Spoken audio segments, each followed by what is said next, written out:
On va rester dans le domaine de la santé avec Gérald qu'on retrouve ce matin. Bonjour Gérald. Bonjour Samuel. Alors vous nous parlez non pas de dopage mais de médicaments à utiliser avec précaution, les antidépresseurs.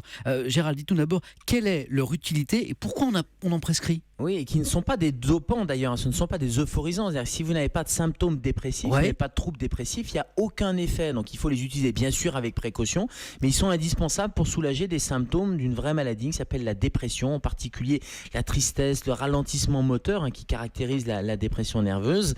Et ils ont aussi des effets sur l'anxiété, sur la boulimie, mais ils sont toujours en complément d'une prise en charge en parallèle. Et cette prise en charge en parallèle, c'est quoi ? C'est la psychothérapie. Donc les antidépresseurs, c'est quand il y a une dépression, il y a un diagnostic, on les met et ils ont une action chimique. Et comment agissent ces antidépresseurs ? Mais justement, dans le cerveau, il y a des informations qui vont circuler sous forme de messages électriques, ce qu'on appelle les influx nerveux.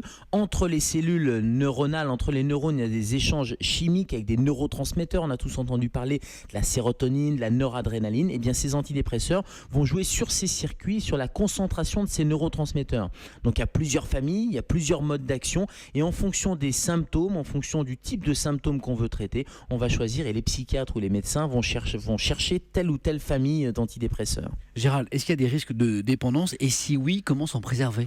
Alors, il n'y a pas tellement de risque de dépendance physique. Alors, il peut y avoir des difficultés à arrêter. Et voilà pourquoi le traitement, non seulement au début, il doit être initié quasiment progressivement et sur plusieurs semaines parce qu'il met de 2 à 6 semaines avant d'avoir une efficacité. C'est pour ça qu'en parallèle, on le met souvent avec d'autres catégories qui vont agir tout de suite, le temps que l'efficacité des antidépresseurs se fasse savoir. Et si jamais on décide de les arrêter, c'est toujours un arrêt progressif sur plusieurs semaines. Il ne faut pas être pressé pour arrêter les antidépresseurs.